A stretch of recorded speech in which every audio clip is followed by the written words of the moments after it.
On the morning of April 12, 2015, Baltimore police officers arrested a 25-year-old African-American man named Freddie Gray. After they tased out him like that. Man, I've been recording. It. During the arrest, Gray suffered severe spinal injuries, resulting in his transport to a local trauma center. On April 19th, 7 days after his arrest, Gray passed away. The days following Gray's death resulted in protests throughout the city of Baltimore. On April 25th, a major riot broke out, which spawned 34 arrests and injuries to 15 police officers.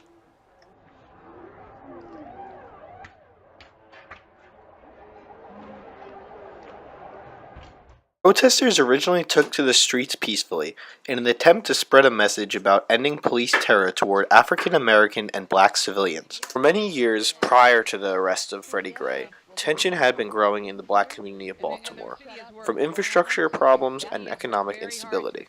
This kind of business, yes. That's a tragedy. And I'll tell you that, the city talked... For angry citizens fueled by many different factors, Gray's death became the catalyst for peaceful Baltimore protests erupting into a full-scale riot.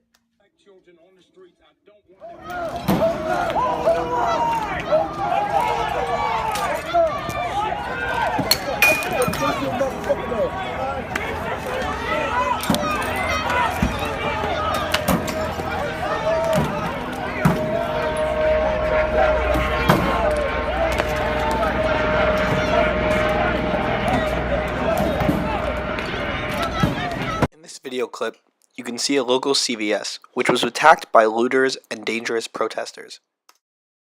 The protesters who did decide to spread their message peacefully brought back a slogan from the previous Ferguson and New York City protests known as Black Lives Matter. For the most part, this slogan was invented to bring to light mistreated African American and black individuals who died while being arrested by police officers.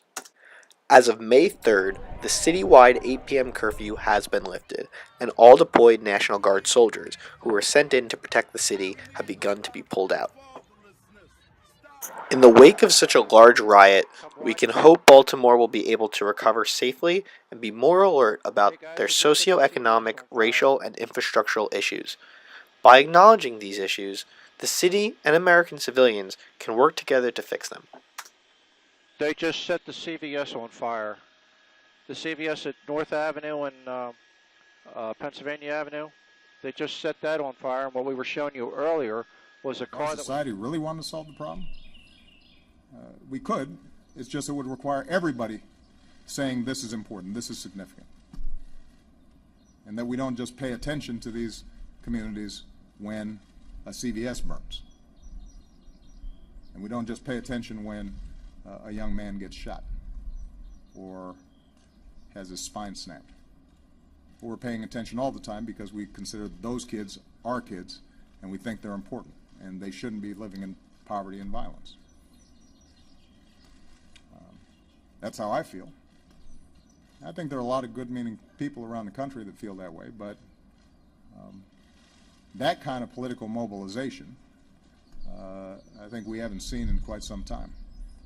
And what I've tried to do is to promote those ideas that would make a difference, but I think we all understand that the politics of that are tough because it's easy to ignore those problems or to treat them just as a law and order issue as opposed to a broader social issue.